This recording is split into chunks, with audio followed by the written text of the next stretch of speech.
9h, 11h, Europe 1 Culture Média.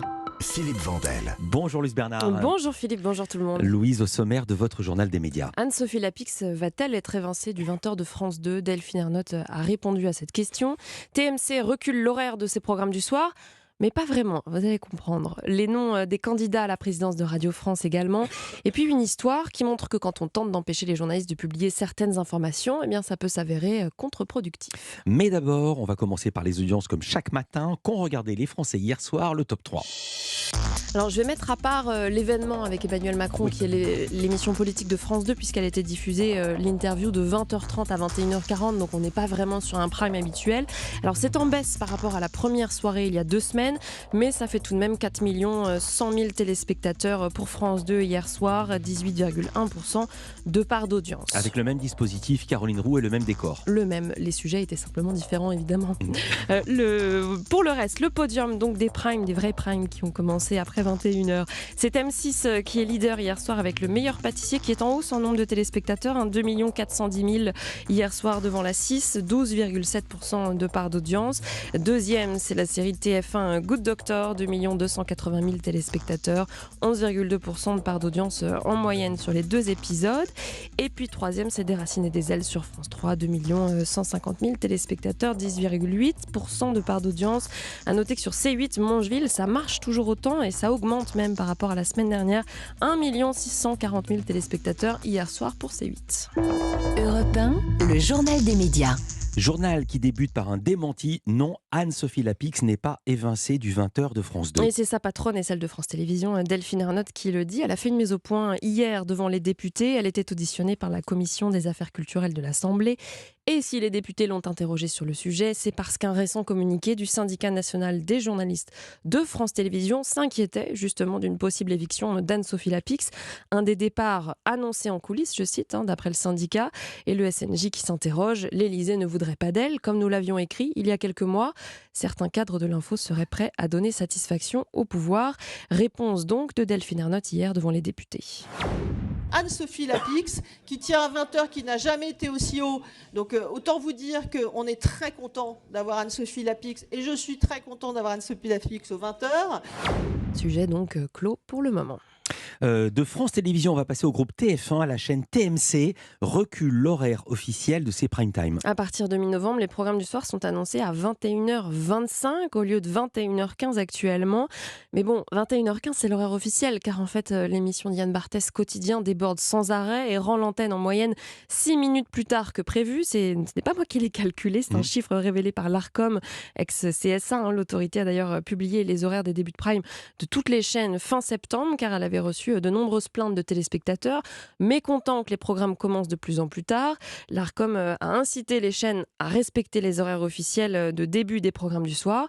Visiblement, TMC a entendu le message et préfère donc reculer l'horaire officiel à 21h25 plutôt que de respecter celui de 21h15. Ça n'est pas très étonnant car Quotidien est le programme phare de la chaîne, plus puissant que les programmes du soir. Rien donc d'étonnant que ça soit privilégié par rapport au prime. On connaît les noms des candidats à la présidence de Radio France. Oui, l'Arcom ex-CSA les a dévoilés hier. Alors qui va succéder à Sybille Veil ? 3 possibilités. Elle-même pour un second mandat, ou bien le journaliste Florent Chatin, passé par Radio France et Europe 1. Alors ces 2 noms, on les connaissait, mais un troisième vient s'ajouter. Là, c'est une surprise. Maya Virguin, qui est actuellement secrétaire générale de la Cour des comptes, après avoir été conseillère culture de l'ancien Premier ministre, Édouard Philippe. Elle connaît Radio France pour avoir été la directrice de cabinet de Mathieu Guellet, l'ancien PDG, puis elle était secrétaire générale de la Maison Ronde pendant 3 ans. Les 2 concurrents de Sybille Veil vont donc devoir convaincre l'Arcom qu'il ferait mieux que celle-ci. Pas si évident, puisque l'actuelle présidente de Radio France a donné satisfaction sur beaucoup de points à l'autorité de la régulation. C'est ce qu'on a pu constater cet été dans l'avis publié sur les résultats de Radio France. C'est publié par l'Arcom. Prochaines étapes à venir, les auditions des 3 candidats, ce sera le 19 décembre, puis la nomination ensuite au plus tard le 16 janvier. Et enfin, le ou la présidente débutera son mandat mi-avril pour 5 ans. Dans l'actualité également, ce qu'on appelle un effet Streisand. Oui, l'effet Streisand, present, c'est quand on veut empêcher une information de sortir, qu'on préfère la garder secrète, mais que ça produit l'effet inverse, que l'information touche finalement beaucoup plus de monde que si elle avait été simplement publiée sans tenter de la cacher. Et c'est ce qui arrive à Altis, le groupe de Patrick Drahi. Il a poursuivi en justice le site d'information Reflet pour avoir publié des articles basés sur des documents volés. Je vous en avais parlé. Alors, ce n'est pas volé par les journalistes, mais par des pirates informatiques qui les avaient mis en ligne à la disposition de tous. Ces articles dévoilaient notamment le train de vie du milliardaire. Altis a voulu les faire supprimer, empêcher aussi que les journalistes n'en publient d'autres à partir de ces données piratées. Alors, la justice n'a pas demandé de supprimer les articles déjà publiés, mais a décidé d'interdire la publication des futurs articles, une décision qui avait été décriée par nombreux médias, des journalistes, des syndicats. Résultat, et on en vient là à l'effet Streisand, les révélations des articles ont bénéficié d'un incroyable coup de projecteur. En un mois, le compte Twitter de Reflet aurait touché au total 3 millions de personnes, principalement sur les contenus en plus, qui parlaient d'Altis. Et d'habitude, c'est 10 fois moins. En un mois, c'est environ 300 000 personnes que touche le compte Twitter de Reflet, de personnes qui lisent donc les tweets. Et ça a permis aussi d'information également d'augmenter son nombre d'abonnés, entre 400 et 500 supplémentaires. Et puis l'affaire figure aussi désormais sur le compte Wikipédia d'Altis, comme quoi empêcher des journalistes de publier certaines informations, ça peut s'avérer contre-productif. On avait souvent parlé ici avec d'autres exemples. Ça, c'est pour les articles déjà publiés, mais depuis la décision de justice, Reflet ne peut plus publier d'articles concernant Altis basés sur des données piratées, c'est ça ? Oui, mais le site d'information a décidé de le faire quand même. Il en a publié depuis la décision de justice et va continuer. J'ai contacté son rédacteur en chef, Antoine Champagne, qui m'a expliqué pourquoi. On pense que ces articles ont un intérêt pour le public, c'est-à-dire que c'est d'intérêt général, ça pose des questions sociétales. Quel est le rôle de ces méga-groupes ? Comment ils se construisent ? Quelles décisions politiques au fil des ans, sur les 40 dernières années, ont permis que des mastodontes de ce genre prennent forme ? On est assez confiant, on pense qu'en appel, on va gagner, on va avoir le droit de continuer à publier des articles, puisque en fait, on est assez sûr du fait que ce problème aurait dû se régler devant une chambre spécialisée dans le droit de la presse, et que c'est le droit de la presse qui devait s'appliquer et non pas une procédure devant un tribunal de commerce.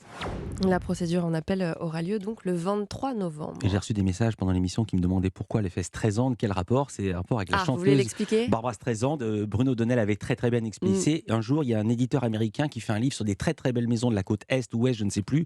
Barbara Streisand apprend que ce livre va arriver. Elle appelle l'éditeur en demandant que sa maison ne figure pas parmi les plus belles maisons photographiées en vue aérienne. L'éditeur ne savait pas que c'est la maison de Streisand. Cette affaire-là sort dans la presse et depuis, il n'y a plus une interview d'elle sans qu'on lui parle de sa maison. Alors que si elle n'avait rien dit, personne ne lui en parlerait, ni vous, ni moi. Et on termine ce journal avec cette information. Ça n'a rien à voir, mais c'est un comédien, Pierre Ninet, qui écrit une série. Oui, il l'a dévoilé sur Instagram en répondant à la question d'un des internautes qui lui demandait ses nouveaux projets. Alors cette série, ce sera une comédie dans laquelle il jouera aussi et il coproduira. Ce n'est pas sa première, il a déjà casting à son actif, série Canal+, qui compte 3 saisons. Et voilà les quelques détails qu'il a bien voulu donner sur ce nouveau projet. Cette série que je coproduis avec Igor Gottesman et qu'il va réaliser, qui est lui-même déjà le réalisateur de Family Business sur Netflix, que vous avez peut-être vu, et de Five. Donc on fait une série qui est un peu, peut-être, je pourrais dire, la grande sœur de Casting et de Five. Vous y retrouverez des gens que vous avez peut-être appréciés. Voilà ce qu'il a pu dire sur Instagram. Il y a très peu d'informations. Je suis en train d'essayer d'en avoir plus. Je vous tiens au courant si on y arrive.